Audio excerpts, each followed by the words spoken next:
Hi, everybody. Thank you so much for coming to Segue today. I'm so excited because we have two really amazing poets who both have new books out to celebrate them and listen to them tonight. I'm Emily Bark-Brown. I'm the managing editor of Nightboat, who is curating this season of Segue, and it's just really wonderful to see all your faces here. Something I think about a lot is that when we think of the poetry scene or the poetry community, what that image conjures is maybe the institutions, the buildings, the universities, and the MFA programs and places with endowments. But what has been my experience is that actually the true glue of poetry is a couple hundred poetry nerds who cobble together, some are oftentimes multiple part-time jobs, which are poetry adjacent if they are lucky and are often very undervalued by what we call money. And these people connect with other poetry nerds and volunteer most of their labor to make poetry happen. And they don't do it for money or clout or prestige, but for the love of the game, which is poetry, which is speaking to each other clearly and beautifully and surprisingly about what it means that we find ourselves conscious. Okay, if you don't know about Terrence Arjoon, are you even paying attention to poetry in New York in the 2020s? Because he is doing everything and he is everywhere and he is one of these people making poetry happen and touching every aspect of what poetry life can be, being in community, going to readings, hosting readings, going to the parties and being nice, which is an underrated virtue in my humble opinion, but let it be known that Terrence is also very nice, and selling books, holding it down at the renowned 192 Books, and working as an editor at 1080 Press, and writing reviews, and generally being a poet's poet and a poet about town, and also writing this book, The Disinherited, which is out today from Ugly Duckling Press, which is amazing. Yeah, we can give a little clap for that. Yeah. I was lucky enough to read this dazzling new book early because of this very event that we are at right now, and you are even luckier because you're going to hear these poems read out loud in just a minute. Here is a taste of what Monica de la Tour had to say about this book. Arjun goes back and forth between realms throughout The Disinherited, his own words and visions fusing inextricably with the dead's, suffusing them with light. Wow. Isn't that beautiful? And you can feel it and hear it even when taking lines from these poems out of context. I know why the bottom of the volcano reopened. Singing a waltz in the key of helium, which I actually take as the thesis of how this book is doing voices. Here's more. A peach pit is ambiguity. Ambiguity is a matter of style. Style is a stone. Stone is a transparent body in my heart. My heart is a flat-headed fungi. Fungus is an hour. An hour is a hole in the ground, mottled eye. We swirl in what is and what could be. We move through voices and visions and subjects, mottled, transparent, ready to be read by those who prefer obfuscation, those shrouded the many-voiced songs. I woke up with a warm knife in my belly, worried, and I cried all night wondering, so I summoned something. I was a bathing beauty at the estate, finger stuck up in me like a spindle. Okay, I will stop quoting the poet and let the poet read. Terrence Arjoon is the author of The Disinherited, Ugly Duckling Press, 2025, and Acid Splash, or Into Blue Caves, 1080 Press, 2023. He is a poet, editor, and critic whose work can be found in Amulet, Tagwerk, the Poetry Project newsletter, and Smooth Friend, among other publications. He is an editor at 1080 Press and a bookseller. Friends, please welcome Terrence to Segue.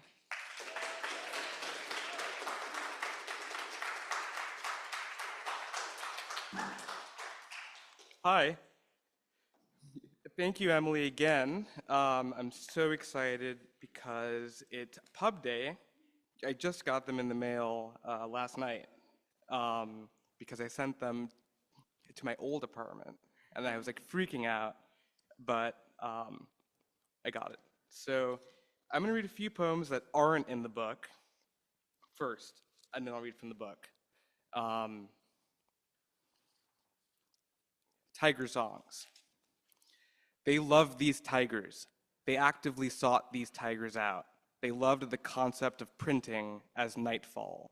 The AB Dick is a tiger. I cannot hear myself while it thinks. I actively do not scrape gunk from the printer's eaves. I make face and stand on chair to make face in elevated phone neural substantiation. I have a brother in the Earth Movers Project. I feel him, blue skin, milk stealing in the tiger's yawn. All the pages lapsing and locking by the evening in locked white light historiolas, cinema if branded striping vertical, poetry if striped lateral, addressed a question of going. The stars outside Charlotte's room in the early morning ease up the lettuce rest. It had always been trees that made the tigers sing, sung arrows sparkling, arrows shoot out of the blue bogs where the tiger sleeps. It had always been the trees in Galilee. It had always been bomb-thrusted gorse. It had always been the horse out sidereal that shot the breeze from a pit mount. I adjure you by your power to let the baby sleep. Tigers grow from trees when the baby sleeps, not bombed and not rolling gorse, not arrow-filled or lateral motion, not stealing milk. I remain still inside sackcloth and ashes, but a love tripwire rotated algae brethren. The shelled peas heaped bucks across the Arctic bright fen. Whatever is woven in you by the tigers, neither warp is alga, nor woof is NATO shells or combed musk. It is derelict sackcloth from the offset huskers shown up from the marbled rooftops. I wanted to stand still in the sackcloth bog. Vlad responds to the first draft of this poem. I wanted to be doing something, standing still. He said, don't know what the tigers are, stand still. The motor replaced does not stand still. You send the pick to the shelled place, rhythm gone, slumped standing tiger watch. Can stones be very far behind? Floated alga melt bonds from mohawk krill. Ink on the blue rag again, aeolian dusk revore, but a tiger is full of krill. It is filled with unlettered bluebells. Okay.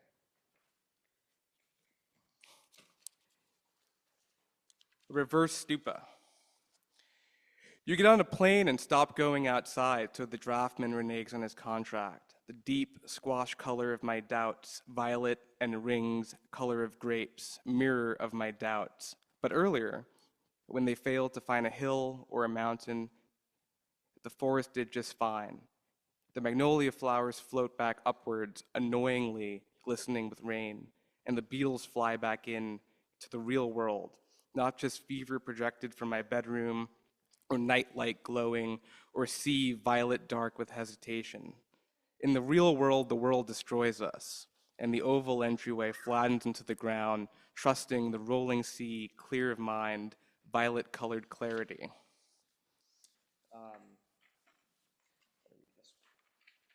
Okay.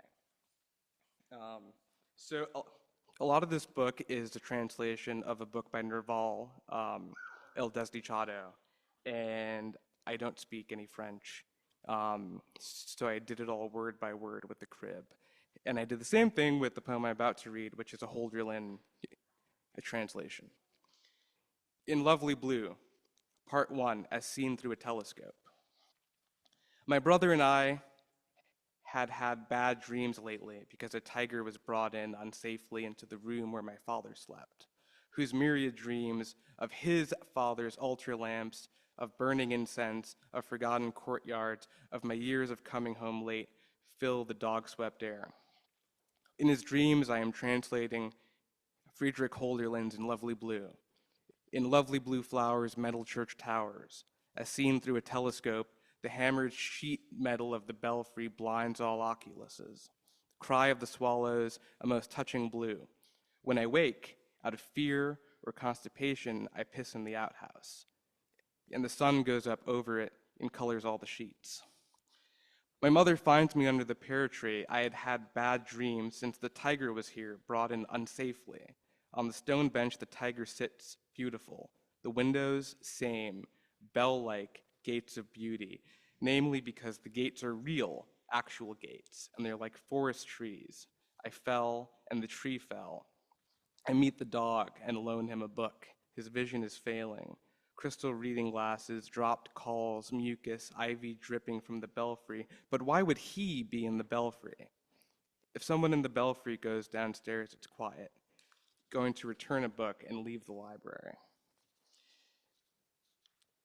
Things become simpler. Olympia, ballerinas. When dogs don't read as much as they used to. pins and needles, optical vision, my thin corneas. I am afraid to stop seeing. And when Rachel read my Holderlin translation 2 years ago, she wrote me, I will have to write the death song. I will not write an essay. So May is when sheer. So the letter, that tactility, becomes filled with dead dogs, or a postcard. May is when sheer effort in life. The ribbon carrier gunked with pear juice and Apulian grain. My father wakes as pears rain down in the courtyard. Sharp cries out the belfry. This is what I think instead. It's great.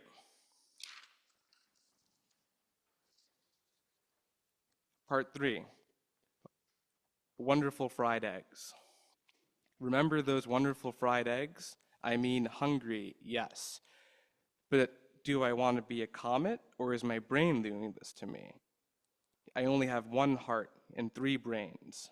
Me, Reynard, and the tiger. My body, the comet. Pansy spiced, watching Charlotte pour rust-colored wine into the painter's cup like delicious fried eggs. Okay, I'm going to read from the book now. I'm kind of afraid to open it. Low tide. Once I fled paradise and tried to be beautiful. When I left, I laughed loudly so that people in the world might hear me, as I live on the far side of the river. For a while, I wrote down the name of every living thing I saw. I read the rocks and their panegyrics. I read the crickets, the dirt, snake skin, crystal text boned and delast. Pick up that flower from the table. What is it? Wisteria, lupine, you don't know.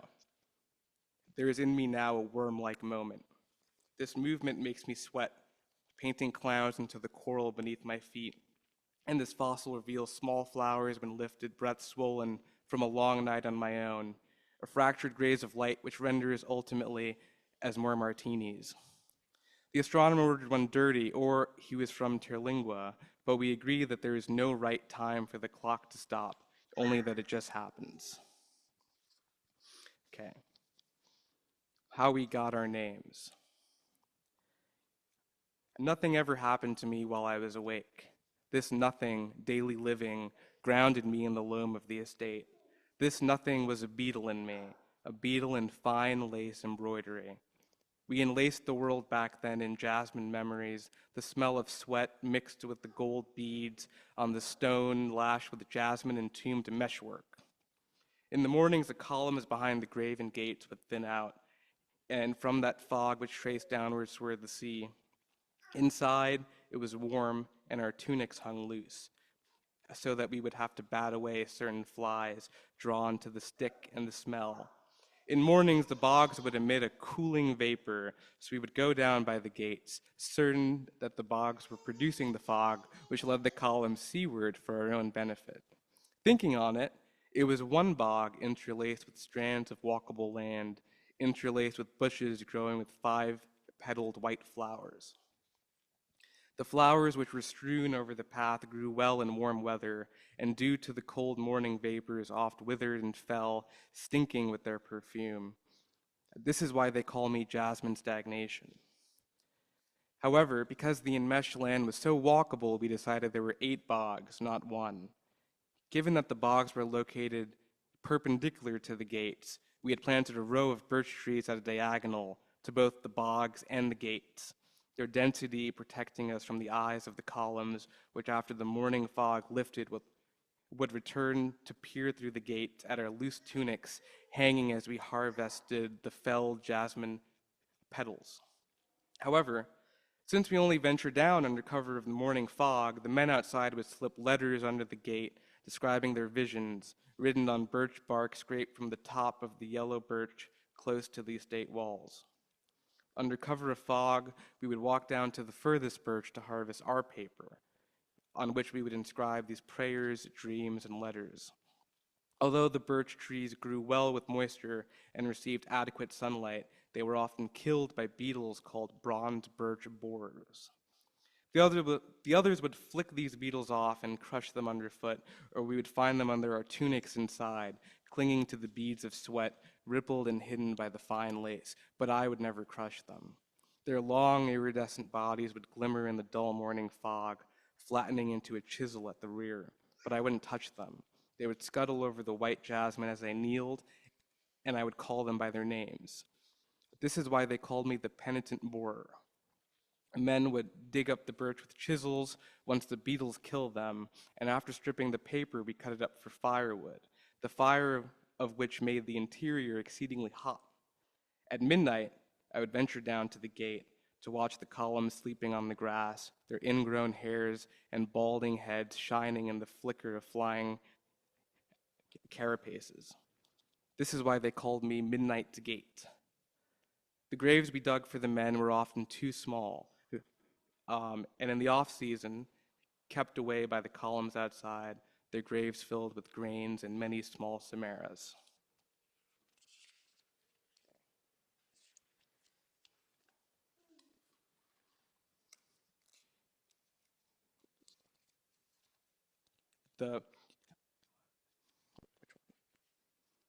I'll read one of the translations.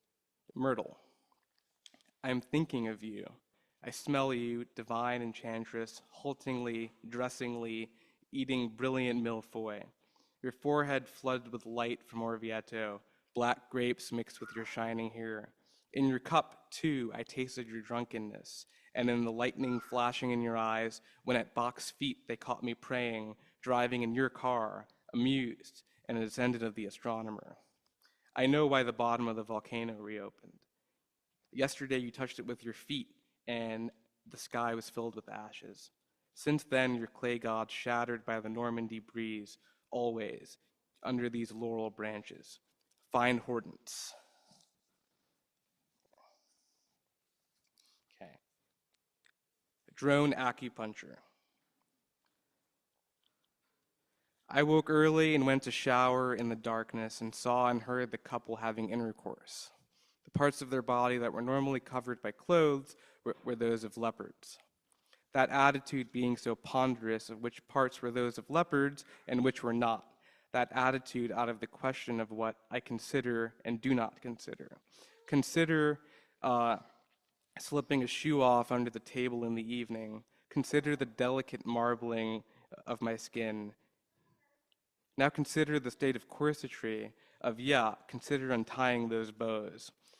When I'm in bed sometimes, I notice the parts of my body covered by clothes are those of a leopard's. Consider genitals as ablative precursor of sound, and consider gold beads and ears. The sun waning in the mouths of the dead and almost dead, and my dream brother far away in Los Angeles now too, and the Baroque movement of the sun. Baroque? The sun Baroque? I consider the crowded dreams of leopards. The gold beads in my ears produced blue beams of light at night before I woke to shower, and they pointed me to the leopard's moon. In the painting, she is wearing a coral necklace, glancing at herself in the hand mirror. Her clothes are off, but she does not share the parts of a leopard. Can I, in connection, be secure in the thought that I too might bear a human anatomy, and that in my dreams I can wander in the city of the living and the dead, in a radiant fantasy of strawberry ices, whose pink Venetian pillars crumble in my human throat, and marron glacé which appear on the steps on the night of the new year. Now mouth steaming mornings and night watchmen consider their egress. When I turn leopard, holding the porch pillar, the immobile hawthorns and rush-reaching panicles in the slumber vase, I turn leopard in low red light. When the song reaches home, you are dead. When I turn leopard, we are caught in the sand, I inside you by he holding the conch. When I turn leopard, the dream becomes ordinary. Given, when leopards see the slumber vase, things become real on the stoop. In the real light of day, dreams become real or unclassifiable emotions. When I woke as me, the streetcars were electrified. I walked down the tunnel into the darkness. When I turned leopard, I sang a song of daybreak in the city of the unborn. In the city of the unborn, I see mountains in the distance, and they do not excite me. Given my knowledge of the city, it was to my surprise to uncover this new area of the city where the leopards live. And though the trees curve down on Lover's Lane, I now long for real things. I dig them out of the earth and bring them to Leopard Village.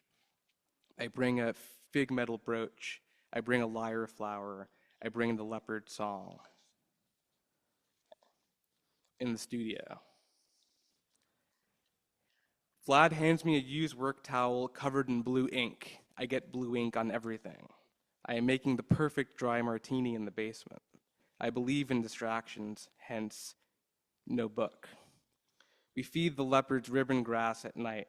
The owls howl at night. Of my sadness, only a blue frog I had grabbed at night. I observe making books in your bed. I hide my frog beneath your bed. It makes a sound and wakes you. I release my blue frog at night.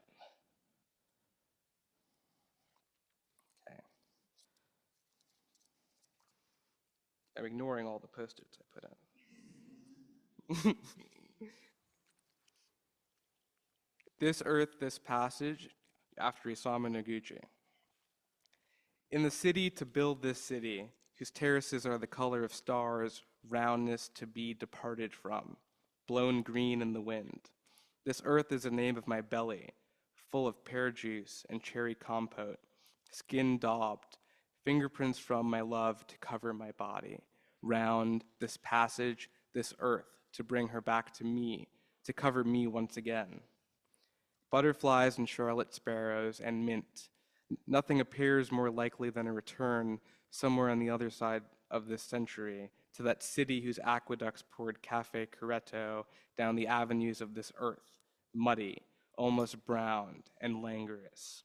But now nothing looks less likely, the green light limned in the basalt passages of my life. Take a break from those.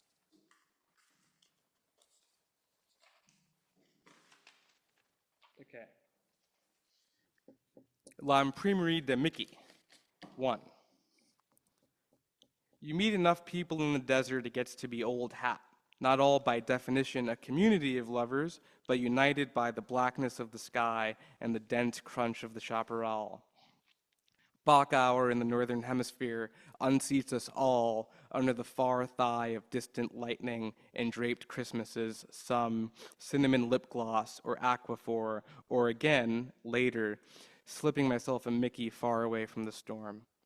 As for now, the rain, the real rain, shatters us all, and the mud tracks up the narrow staircase at Tübingen. Tomorrow, when the well eventually overflows, it's quiet in the print shop. That delirious streak of mud casts shadows past yonder cow patch. The overhead lights obliterate my shadow. My dream of the offset motor drowned in Sumei ink and trucks backing up, and most importantly, not being there. If I could have done more through my absence, I would have. But the Taconic is painted Reinhardt black, and the Turnpike too. But let us turn again to January, that in the garden with fair Minnie we singeth full merrier than the popinjay, and bizarrely the crags of the mountain break in madder and ochre, pottery shards and shell casings, big turds and small, as the poles just sit there, dull, Pluto iridescent in the shit gray morn. Later, tired of fetching water by the pail, we build gingerbread houses, or have lunch, or light the lights with Clarabelle as they all count the books again, or hide them under the counter. We learn, if everything was different, everything would have been different, except for the harshness of the lights. Although, years later, in the hollows of the land, the goofy bells ring. Meanwhile, from page to page, they buy things. The pain of postcards is a solid lump, like the Bay Bridge, and empty underneath, as Alice is rattled by the rats. 2. Dancing over the click track past Clancy's, everything coated in a fine layer of dust. The swamp air, the glottal river, but if it's okay with the carnival kid. But no, who knows what's okay with the carnival kid? That silly symphony beaming out the rental, crumpled cyanotopes, unsent letters, worn out ink pads. Worn out. And so we therefore bivouac by Araby. And isn't it strange how I open every door, even when there are none? When the light comes in, how little we thought of the carnival kid, of what he did and where he did it, and who he spoke to and what came of it. But that's how storms work. They finish brewing, and then the sky stays black. But then the doors open again, and the letters go flying way past Bioscleve, way past wells and pools, past Neptune, through the mirror and everything. We hide in the wastebasket and douse the cards in ink, not past the symbols, but this whole scene leads to roadside pie and obviated galoshes. Okay, I'm going to read one more.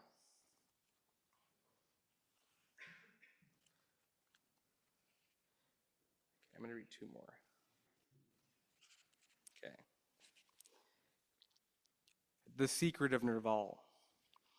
I never slept for a long time. Too many people were talking. In Cairo, in Todi, on the train, and the Cinnabar Kid, drones, 8 Bog Marie, blue frogs, Orally, Nerval, pottery shards, mineral springs, Isis, Charlotte, scorpions, lamps, and I wrote through silence. All my notebooks left blank. Okay.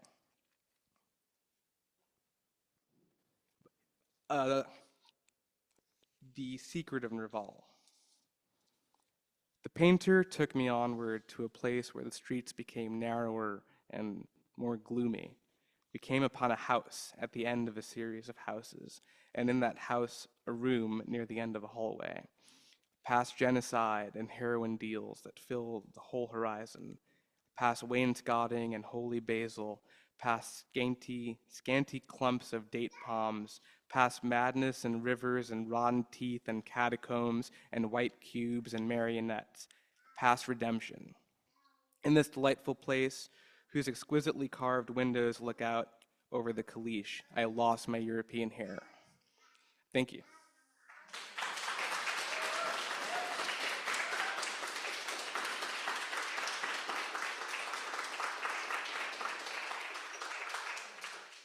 Thank you so much, Terrence. Hi, I'm Dante. I work at Nightboat Books.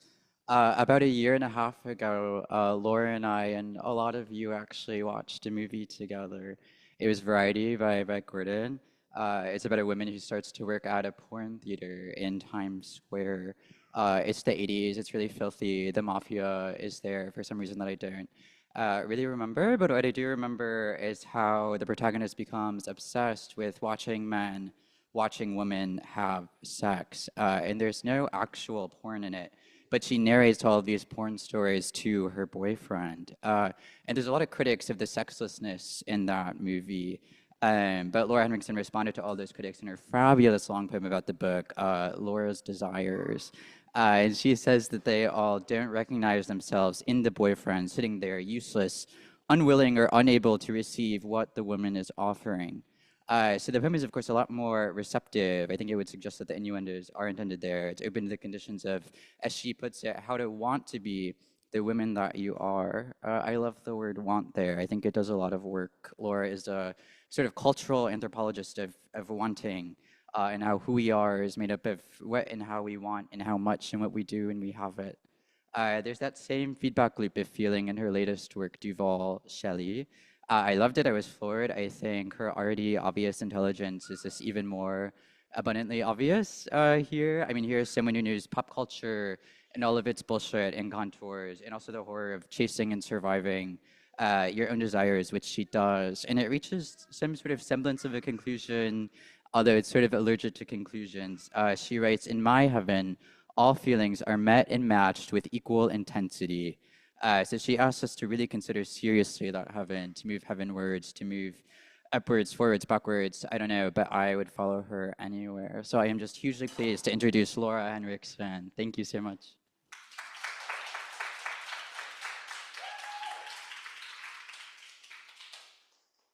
Thank you so much, Dante. That was beautiful. And thank you so much, Terrence. I'm so excited to spend time with your book. That was amazing. And I'm really, really, I feel very lucky and honored to get to read with you today. And my daughter Vin is here and she's hanging. The last couple times I've read, she's been a little confused by me being at this distance on the microphone. So like we'll just hang together, whatever different noises happen or don't happen. Right now she's playing with her animals. I'm very stoked. But I'm so glad to be here with you all. Thank you so much to Nightboat and to Emily and to all the organizers. I'm going to read a little bit from Laura's Desires and a little bit from Duval Shelley. And then a little bit from some new work that I've been thinking about lately. And thank you, Dante, for summarizing Variety so eloquently. I am going to read a bit from the end of the book. So it's when the character Christine, has sort of undergone her transformation, perhaps through her work at the Porn Theater, and is, inside that has been stalking this one particular man, Louis. And I think that's, I hope that you have seen it before because I am about to describe the end of the movie, but it's really rich, whether you know the ending or not going into it. Variety ends on a shot of the intersection, empty but for the vastness of all potential for anything in the quivering void, the rise of John Lurie's score replacing all diegetic sound. Reading Gordon's presentation, Betty Gordon is the director, from the Barnard Conference, I am disappointed and surprised when she explains the conclusion we are meant to draw from the empty intersection is that Christine didn't show, and neither did Louis, that the emptiness is meant to deliver the movie's moral argument, that pornography cannot fulfill the desire it either produces or merely encourages, because looking will never be touching, fantasy will never be enough. I know it's her movie, but this is my poem, and I am not convinced. I wonder if, in the swirl of many controversies, maybe at that moment, Gordon felt a pressure to take a definitive stance in describing her movie that otherwise resists such transparent messaging. In later interviews, Gordon drastically walks back that tidy symbolic translation of the final shot, offering instead more space for ambiguity, indeterminacy, narrative opening. This is much closer to what I experienced looking at the vacant intersection, the streetlight illuminating nothing but the silent cobblestone. I feel I am being asked to not know and to deal with that unknowing, to just stand there at the empty corner surrounded by night.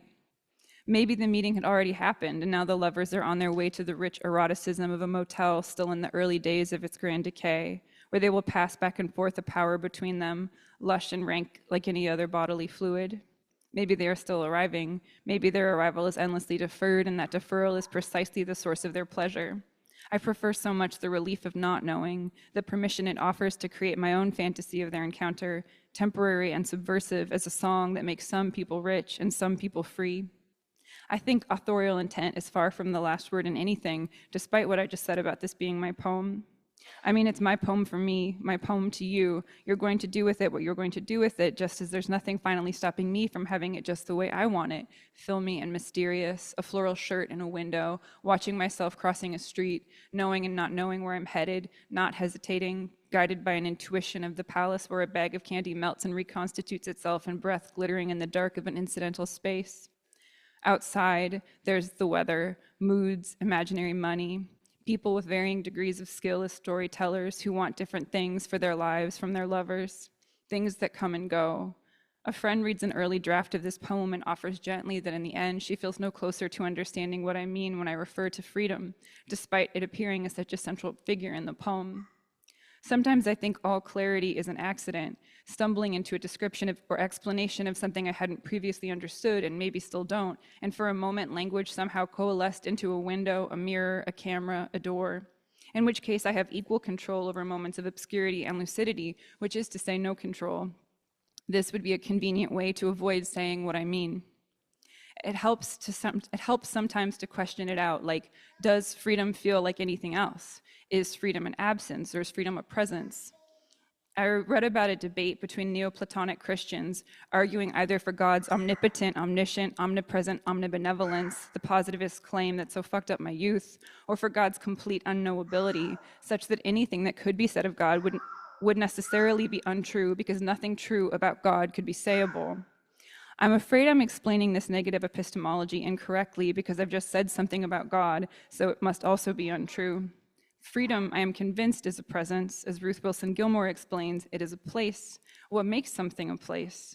Relative proximity and distance to other places, having a history, a population, mostly belonging and fantasy, I think.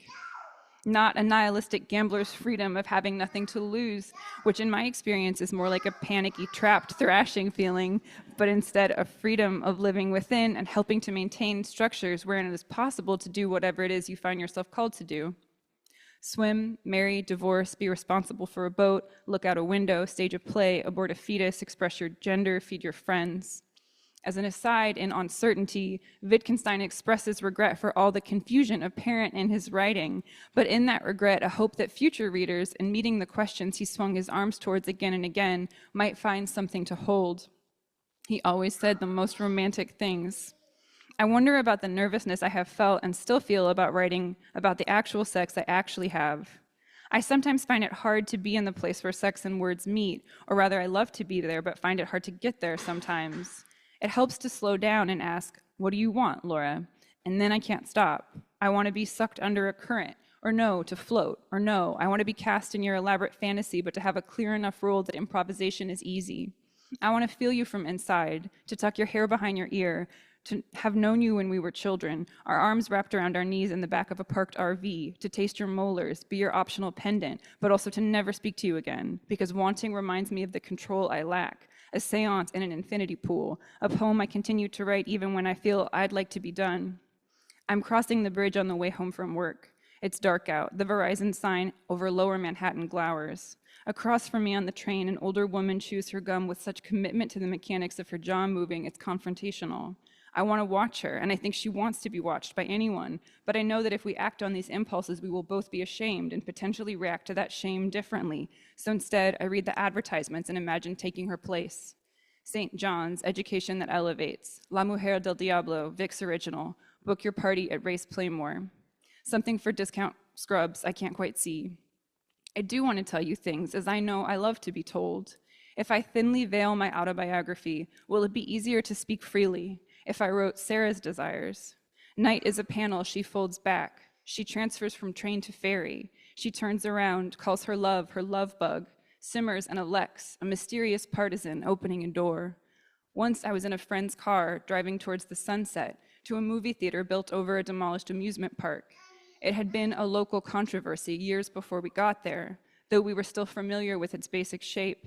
The sun directed rays straight through the windshield, 4 lanes eclipsed in its glare. Okay. And now I'm going to switch to some poems from Duval Shelley, which came out earlier this month. Thank you, actually. Oh my God, my jacket.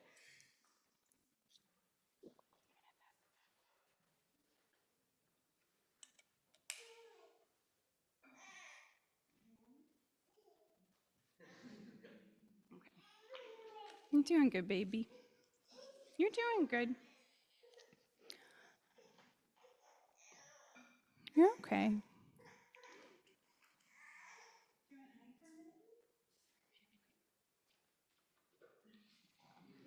Okay. Gem. There's a popular scary story from the internet that was later adapted for television, in which these stairs appear attached to nothing visible to the storyteller in the middle of the woods. On Sundays, my sister and I watch the show together. So long as I say it's summer, a light so bright I can hear it. The clouds hung so low, we cast our shadows upon them. Beautiful, not ornamental, the cursive of teeth rattling. Something I like about scary stories on the internet is that everyone has to agree it's all true. That's the first step. At her own birthday party, she was transformed into a demon and ate all her guests. Wax melted over and all was forgot. Lambs. I can think of at least 3 occasions when an older woman has said to me of another woman that she looks beautiful because of the weight she lost while literally on her deathbed. Or no, 4. I just want to be a lamb asleep on grass. Do you lambs love life? I think you do. Every curse and every wish came true, just like she said they would. I tried to go, but here I am. I thought I was on a road until I looked down. In my heaven, all feelings are met and matched with equal intensity. All angels either play guitar really well or not at all. And they're always with you, nodding in encouragement like, go on. It was in the name of love. It was in the name of science. It was then I saw I was crossing a distant bridge, all things unfixed. I listened to the same song over and over, testing my devotion, ready for all pleasure to buckle under need. I could sit on this hill and watch the trucks go by forever, all day. They say it'll be worth it, but I don't know what it is. Home is where the flower patterns blur into faces mouthing no future as you try to fall asleep. What was it you said? Destiny is what happened. But what if it didn't have to? All that singing for what? He was my king of inner turmoil. I sat on his knee like a scab. Suddenly I remember something I've got that's going to take forever to get over. Many people are doing nothing, doing whatever they are doing right now. I have my own reservations, lips that curl around your sympathy. She poured from the vessel with such feeling. The liquid promised a tower for my questions as I tripped on the stairs going up to his room.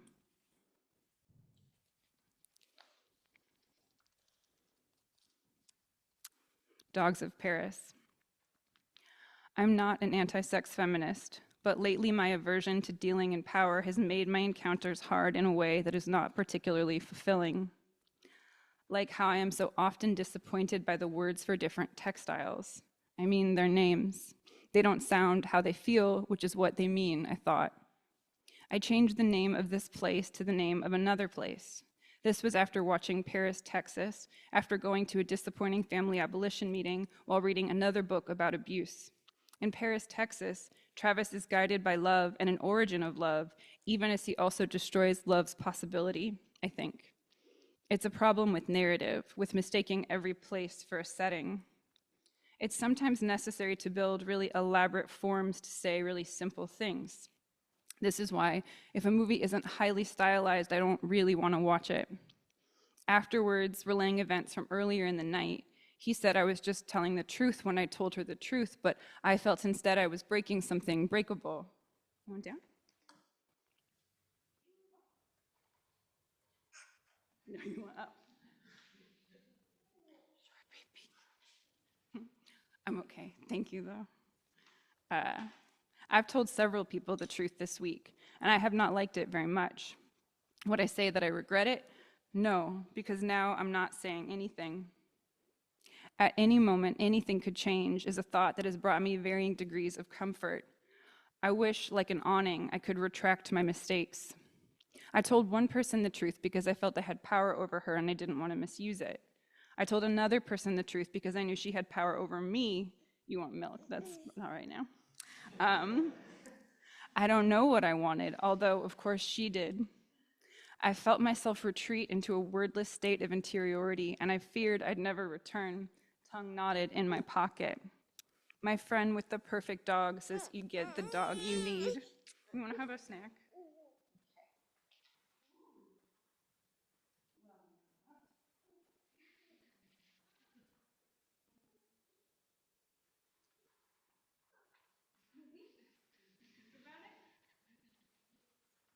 Okay. Just a few more from this book. A woman's love is hard to bear. Soft ground, cold bus, first light. Petals fell around me everywhere I went, and through the ambiguity of this enchantment, I never knew if I was cursed or saved. Beholding and longing at once. Waiting for my cult leader to carry me away, to contemplate suffering with one leg pendant and a flirty smile. With nothing left to confess, I started making up my crimes. I swam in the forbidden reservoir, stole the afterbirth, drank it down, burned the food court, gave away what I had no claim to. I mean, anyone could. Some miracle. I learned that Whitney Houston almost covered what becomes of the brokenhearted. You know that feeling of something beautiful that didn't happen and instead just haunts you forever? Okay, wait, call me by my dream name first. Then it will be between 7 and 7:45 forever. I'll pick you up, eyes glued ahead. You'll love it here, I promise. Let me be remembered for the feeling with which I muttered formidable. A wretched trip to the steakhouse, but then, sometimes in my solitude, I do feel ill-matched to any effort in public, such as asking for a refill. More.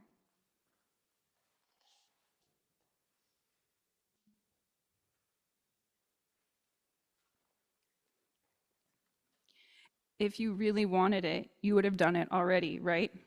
Moved automatically like a machine realizing its purpose, but with a satisfaction no machine could know.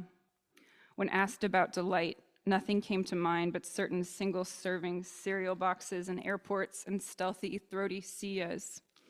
So lonesome I could spit. What's the adverb for raw? Rawly? Terrible. Eyes forward, heart back. Becomes what? Broken-hearted. And maybe I'll take all her snacks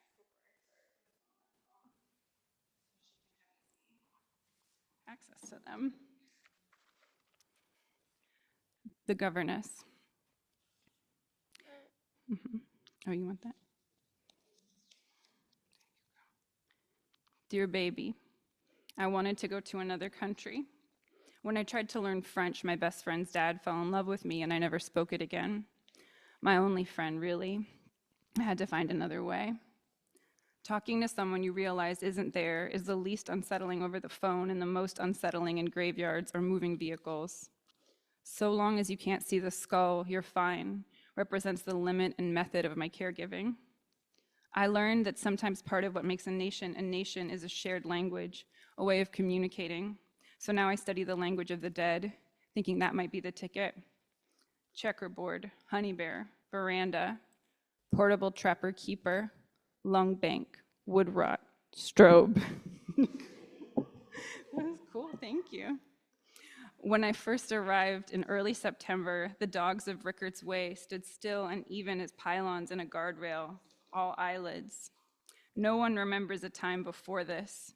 Afternoons at the creek, boxes of sandwich cookies, the dead rising up all around us.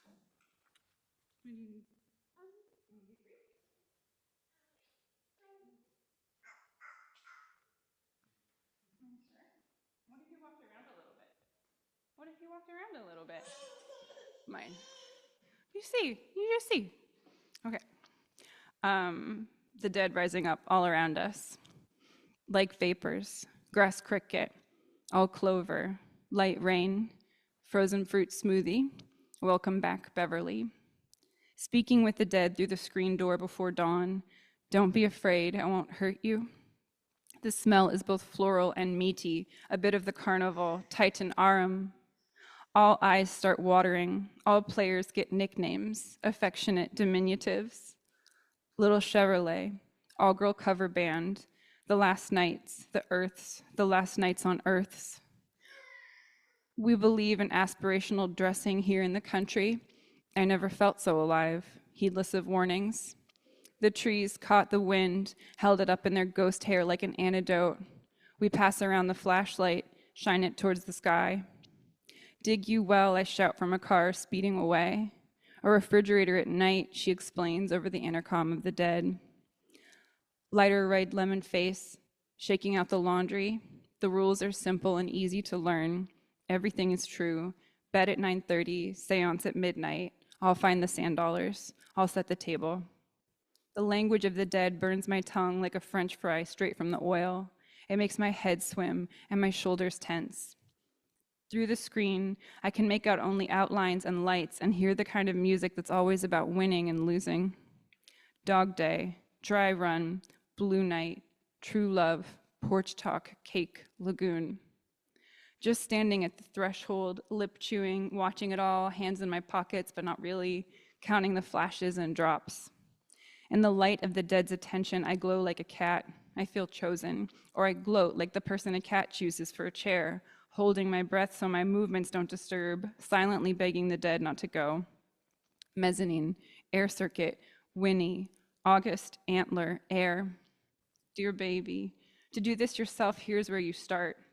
There's no grass in the desert unless somebody put it there, and so many homes have small rocks in the front yard instead, and on occasion, those rocks are painted green to recall a more Midwestern suburb, and in one case, a type of electric turquoise recalling nothing of this world. The radio also works, or speaking sentences backwards while talking about your feelings with your best friend in the light of late-night television. Or if you can find a cursed locket, or bury yourself in leaves and wait 100 years. Your hair will grow long and fall out and make itself a nest around you for the dead who want to cuddle. Or you could follow the birds there, get messages from streetlights, send messages in fur. And I'm gonna end with a few poems from this new series that I've been working on called What Are You Afraid Of? That's still I'm still figuring out what its form is, but it has like some shorter poems and then some like more fragmentary poems and then some longer, more narrative poems. So I'll read just like a couple of these different modes. What are you afraid of? Thick, sharp left, guided meditation on loneliness, reason and logic. That is, it is already too late, before it started too late. The boat that will one day take my love on board, and stupid I will wave. That is not singing, that is history. A blue light shades the walls. From defeat I begin all over, a source of terror, when what I had wanted was to be terror's barrier. Pursued by her tears, her only comfort, my only song. Decaying enclosure, forget it. Struck by water, and so now wet. Fundamental instability, unmet on vacation, poisoned by a vision pursued by dualism, his cowardly nature-dyed uniform. You hold it now, but it will drop from your hand. Bets placed on byproducts, some muttering phantom, infelicitous, sheltered, adequate to being loved. A world not fit for children, from which children cannot escape.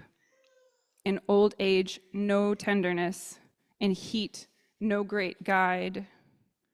There's a big wheel turning in my stomach. On this path to the funeral, a sticky pink spill. Will I join the other parents when directed, all theater nursed? Categories of disaster, stylized cruelty, accidents, marketed, arrested, dined.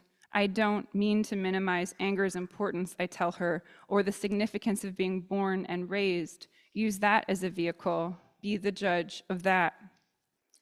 Crouching, he calls for his mother. Miles away, she hears him clearly. Wind carries its smoke beyond the fire's line of sight. What ash consecrates? The exile's fate, the child cradled, their color drained. Videotapes arrive at your house. You put them in the VCR. The snow clears and you see the exterior of your house, the door behind which you currently stand or sit or crouch or lean, watching the tape. You are the husband or the wife in David Lynch's Lost Highway or Michael Haneke's Cachet.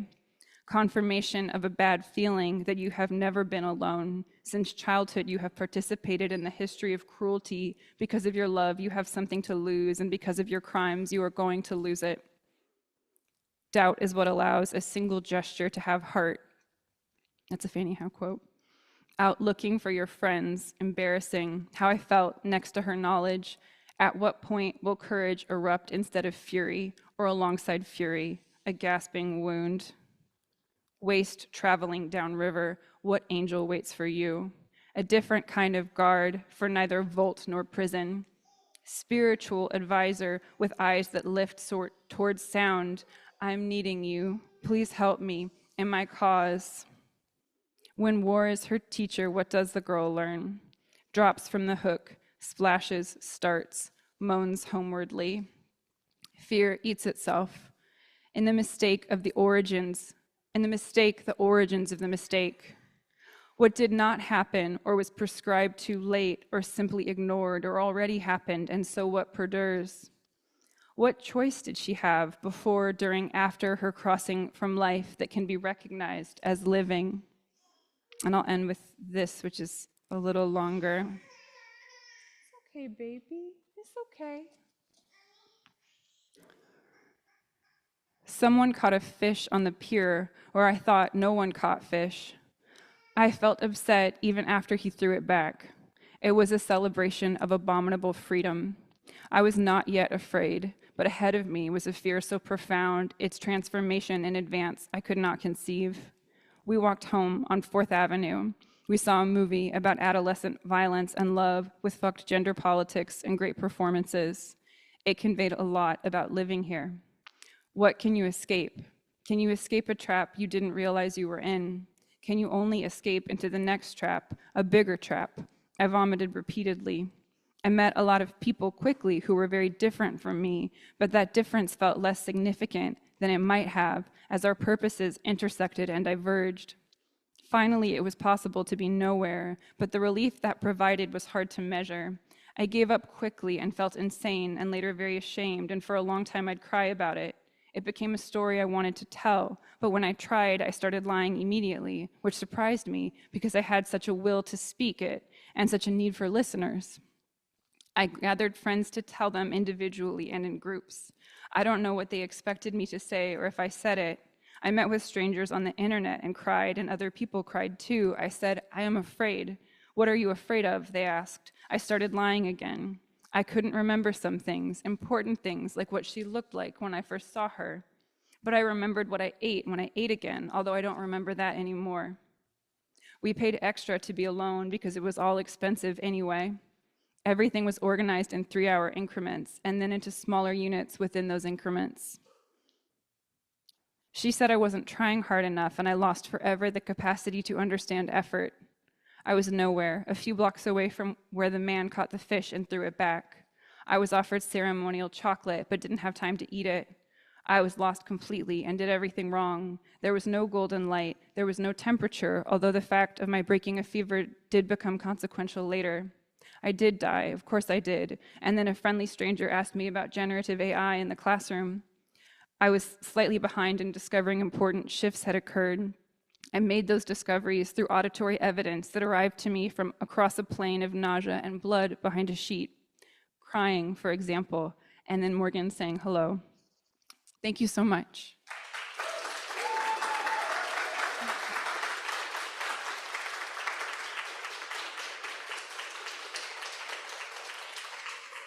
Thank you so much, Flora. Thank you, Terrence. And please join us next week at the same time. We'll have Ty Freedom Ford and Samia Bashir. And we have books for sale right over there. Thank you all for coming.